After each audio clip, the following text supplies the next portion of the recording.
Good morning, everybody. It, it is indeed a beautiful day for this moment of occasion, and God is good. Honorable Minister Dr. Andrew Whitley, UNEP Representative Mr. Geordie Colville, Professor Anthony Clayton, Alcon Professor of Sustainable Development and Principal Co-Investigators, Deans and Head of the Department, other distinguished academics and administrators, ladies and gentlemen. I would like to extend a warm welcome to you all for attending this special event. First of all, I would like to mention that both Vice Chancellor of the University and Principal of Mona Campus send their apologies for their absence due to their prior engagements. However, Principal asked Professor Paul Rees, I see him here, Dean of the Faculty of Science and Technology, to represent him. Thank you, Professor Rees, for coming to this event. I would like to recognize the presence of several persons in this audience. Mrs. Kelly Tomlin, CEO of Jamaica Public Service Company, JPSCO, our very important stakeholder of this project. And Professor Sir Kenneth Hall, former Governor General and Principal of Mona Campus, who has always been a big supporter of our scientific activities in this campus.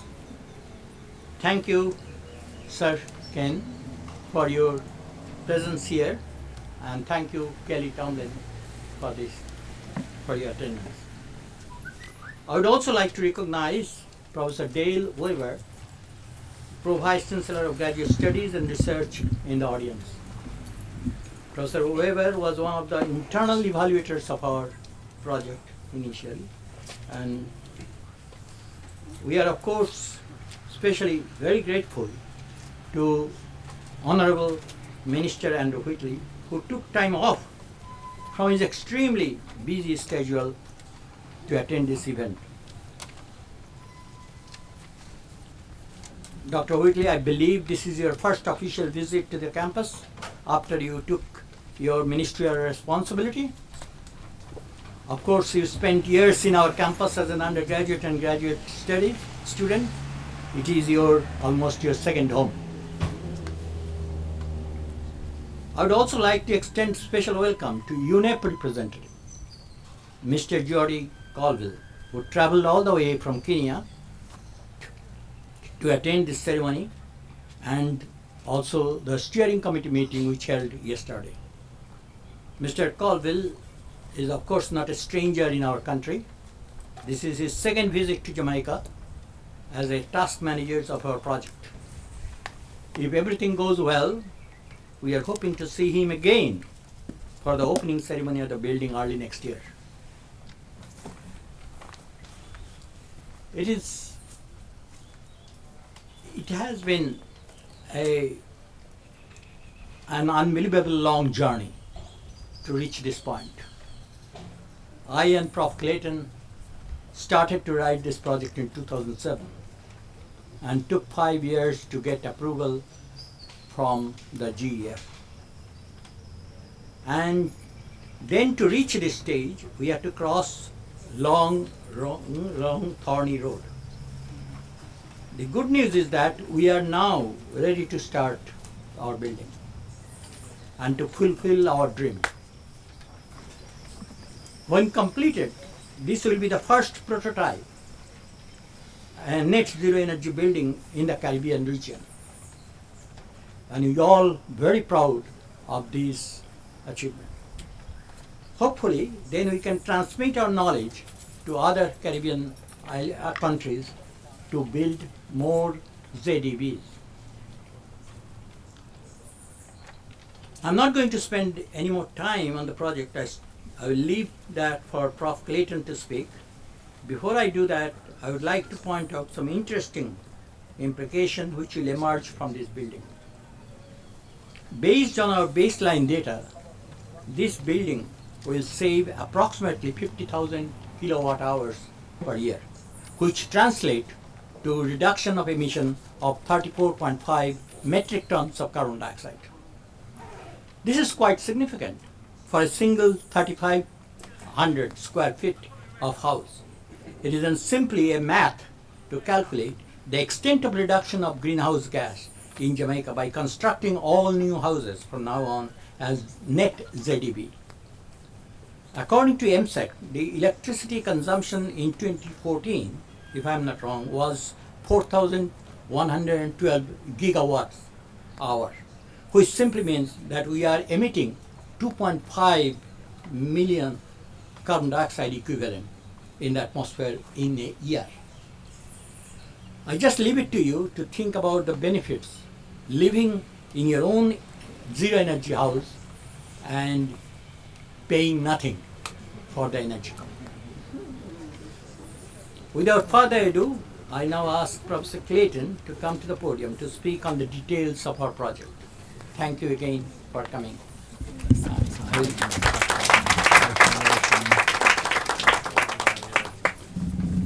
Thank you very much, Tara. Distinguished guests, ladies and gentlemen, good morning. As I'm sure pretty much everybody here knows, our world is based on cheap energy. And if this were not so, of course, perhaps 80 or 90% of humanity would still be engaged in subsistence agriculture. And most of the energy in which our entire way of life is built still comes from fossil fuels, from coal and oil and gas, which contain energy that was captured from the sun hundreds of millions of years ago. This has been an enormous bonanza, and we have transformed our way of life on the basis of this cheap energy. But more recently, we discovered the problem with this cheap energy, which is that the carbon that has been released every time we burn fossil hydrocarbons has been gradually building up in the atmosphere, and it's it's reducing the rate at which heat leaks back out into space. And as a consequence, our planet is actually now getting warmer. We learned last night that 5 islands in the Pacific have just disappeared forever below the sea. And there are some island nations in the Pacific, such as Tuvalu, which may also soon have to be evacuated forever. And in as little as a decade or two, we could have, by some estimates, as many as 50 million environmental refugees in the world, people forced to migrate back from the water's edge in countries like Bangladesh. But here in the Caribbean, we too are highly exposed. Many of our airports, some of our main areas of urban settlement, will be increasingly threatened in the years ahead by a combination of rising seas, more severe weather conditions and storm surges. And the astonishing thing is that we're paying for all of this. We're importing over $1 billion a year worth of oil, over 90% of our energy demands, we're burning it, and in so doing, we're actually contributing to our own destruction. The solution is very clear. We need to burn less carbon. So we have to do 2 things. We have to use less energy by using it more efficiently, and we have to get it from other low carbon or non-carbon fuel sources. Renewables are clearly a big part of the answer, and there are parts of the world where solar power is now directly price competitive with oil. First and second generation biofuels have been problematic because it takes up land that we also need for agriculture. But in the pipeline now we see third and fourth generation biofuels using synthetic genomics.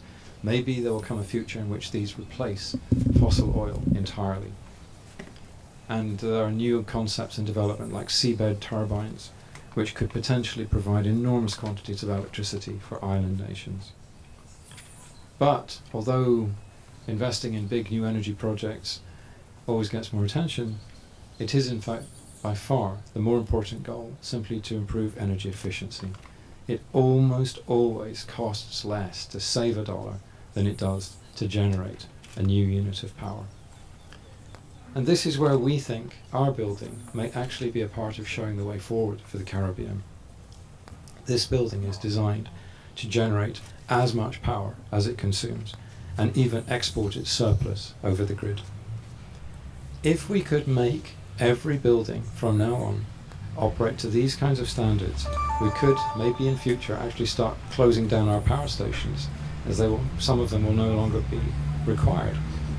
We could certainly dramatically reduce our national imports of oil and our national outflow of cash. And by reducing everybody's light bill, we could leave everybody better off with more disposable income, which would then, of course, be invested and used for consumption, which would get us into a virtuous circle of increasing economic growth. And on top of that, we could help to save the world. So what's not to like? It is actually perhaps surprising that we haven't seen the potential of ideas like this before. But now we have. And we would like to invite all of you to stay in touch with us over the next few years as the building goes up and as we see how well it performs in practice. But please don't just regard this as an interesting example. If all we achieve is to put up this building, we will have failed. The greater good is that ideas like this should disseminate out into the mainstream. So architects, engineers, people working in construction and consumers should grasp the possibility, finally, to free ourselves on dependence on hydrocarbons. Ladies and gentlemen, thank you very much.